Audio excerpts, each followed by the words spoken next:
Salut, c'est Trado, content de vous retrouver pour la mise à jour de l'indice parisien. On est le 28 juillet, on vient d'essuyer une séance apocalyptique sans précédent en Chine depuis 8 ans, avec un effondrement de plus de 8%, de la bourse de Shanghai qui jette un discrédit sur les politiques chinoises pour stopper la descente des indices chinois. Vous le savez, on avait déjà pris des mesures la semaine dernière, il y a 2 semaines, interdisant la vente de certaines actions. On pensait que ça allait juguler la baisse. Eh bien non, rechute très importante, et du coup, les bonnes nouvelles européennes et américaines sont passées complètement à la trappe. En Allemagne, on a pourtant une amélioration du climat des affaires depuis notamment que les bonnes nouvelles sur le plan grec sont apparues. Aux États-Unis, il y a une amélioration des commandes de biens durables, mais ça, le marché n'en a pas tenu compte, et on obtient une baisse vraiment très importante, de près de 2,6%. Alors, on va reprendre depuis le début. J'avais expliqué dans ma dernière vidéo qu'on n'avait pas encore atteint les 23,6% de retracement de Fibonacci, et je m'attendais donc à ce qu'on aille véritablement percuter ce niveau. Alors, je vous avouerai franchement que quand j'avais ça en tête, je ne pensais pas qu'on irait chercher des niveaux aussi bas, mais en tout cas, la logique est la même. Une fois que l'on casse un niveau de Fibonacci, j'en parle dans mon e-book sur les Fibos, eh bien on va chercher, on est attiré généralement par le niveau suivant. Alors vous voyez, on a ouvert en dessous des 23,6% sur les 5030, et une fois qu'on a eu fait ça, eh bien on a naturellement été attiré vers le niveau des 38,2%.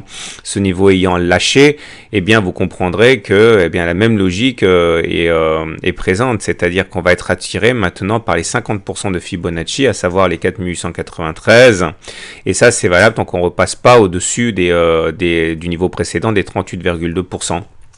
Alors, il y a beaucoup de choses à dire. Tout d'abord, vous remarquerez qu'on a ouvert un nouveau gap ici. Alors, de quoi s'agit-il? C'est difficile à dire, ça dépend de l'unité de temps. Soit on dit qu'il s'agit d'un gap de rupture, ok, et donc ça veut dire qu'on est rebasculé en tendance baissière. Soit il s'agit simplement d'un gap de continuation si vous tenez compte du fait que ici, on était déjà en situation de baisse, donc l'objectif de baisse serait de prendre cette distance-là, la distance parcourue avant le gap, et de le reporter en dessous du point de cassure. Ça voudrait dire, comme par hasard, aller chercher au niveau des 50% de Fibonacci vers les 4892. Bon, à titre personnel, c'est plus ce que j'ai en tête qu'un gap de rupture. En tout cas, retenez également que vous avez une résistance. C'est marrant parce que justement, on l'avait signifié sur la séance de vendredi. Je pensais pas au moment où je l'ai dessiné qu'elle prendrait autant d'importance maintenant. Et du coup, ça nous renvoie à notre fameuse loi du retour à la moyenne mobile à 20 séances. Alors ça, j'en parle dans mon e-book sur les moyennes mobiles, vous pouvez vous y reporter.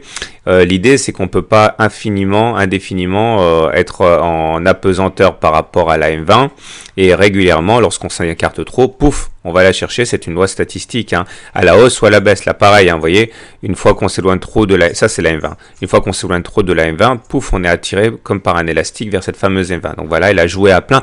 Plus on descendait, et plus la gravité, le pouvoir d'attraction de cette M20 a joué. J'ai mis un tuto, si vous voulez vous y reporter.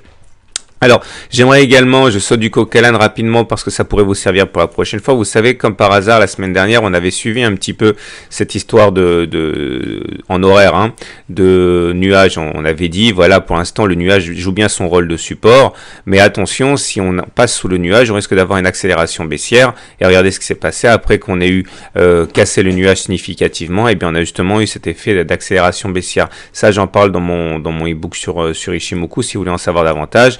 Et je ne vous cacherai pas que certains m'ont envoyé, ils se reconnaîtront, le même graphe avec une fourchette d'Andrews ici, vous voyez, point haut, point bas, point haut consécutif, et la médiane serait donc d'aller chercher, vous l'aurez compris, la zone des 4700 par là, et ça c'est un objectif qui est valable tant qu'on ne repasse pas au-dessus de la fourchette d'Andrews. Voilà, ça c'est le genre de graphes qui font peur. Si on revient sur le journalier, Mais il y a beaucoup de choses à dire. Maintenant, on arrive dans une zone de support assez importante. Tout d'abord, bon, vous remarquerez qu'on est dans le nuage. Ça veut dire qu'au regard du système Ichimoku, on n'est plus en tendance haussière, on est en tendance neutre. Mais attention, il faut une bougie de confirmation. Donc, si on sortait rapidement du nuage au-dessus des 5003 dès la séance du 28 juillet, eh bien, on éviterait. Mais pour l'instant, on est bien enfoncé dans le nuage. La bonne nouvelle, c'est que le nuage joue un rôle de support. Donc, on arrive sur une zone de support très importante ici avec l'AM20. Avec le SAR, avec la Kijun, avec le Super Trend ici en vert.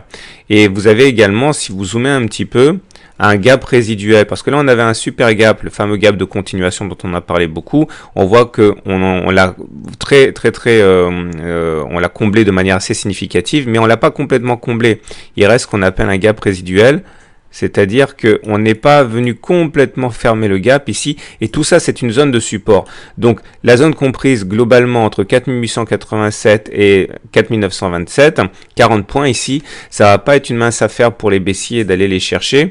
Bon, à moins que tout s'effondre en même temps, on devrait avoir un petit peu de difficulté à passer tout ça. Donc on peut rebondir à n'importe quel moment à partir de maintenant, tout en sachant que, j'ai envie de dire que le mal est fait. C'est-à-dire que la zone, je l'ai expliqué, des 38,2% va jouer un rôle de résistance à présent. La Tenkan, maintenant qu'elle a été cassée, vous voyez, elle a joué un rôle de support ici. Une fois qu'elle a eu été cassée maintenant depuis 2 séances, la Tenkan joue un rôle de résistance. C'est pas facile de repasser au-dessus. Puis on vient d'ouvrir un gap ici, ça sera pas facile à passer non plus.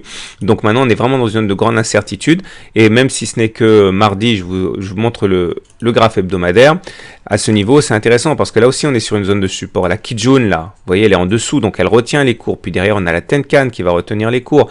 Et puis globalement on vient de faire un plus haut. Ça veut dire que regard des principes de dos, eh bien on peut tout à fait baisser et puis rebondir. Mais maintenant qu'on a fait un plus haut, on a une suspicion de tendance haussière en cours.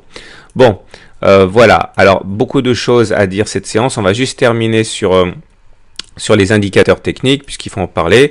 Le stochastique renvoie un signal baissier parce qu'il sort de sa zone de surachat. Hein, on est en dessous de 80. Regardez, la dernière fois que c'est produit, c'était là. Et derrière, padaboum, les cours sont tombés. Ça s'est produit aussi ici. Et derrière, padaboum, on est tombé. Donc là, on vient de sortir. Vous avez compris ce que ça voulait dire.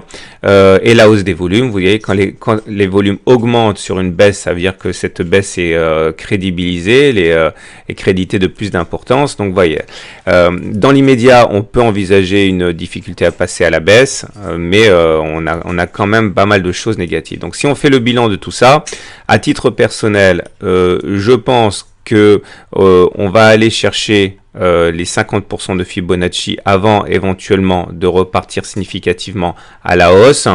C'est pas forcément demain qu'on ira aller chercher les 50% de Fibonacci, mais en tout cas maintenant ils sont clairement dans les tablettes et sur les écrans de tous les traders, et la seule façon d'invalider ça, ce serait de passer au-dessus des 38,2% de Fibonacci. Donc objectif, les 4892, tant qu'on ne repasse pas au-dessus des 4961.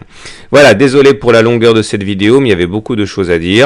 Je vous souhaite une bonne journée, je vous souhaite de bons trades, et à demain pour la mise à jour. Ok, t'as terminé.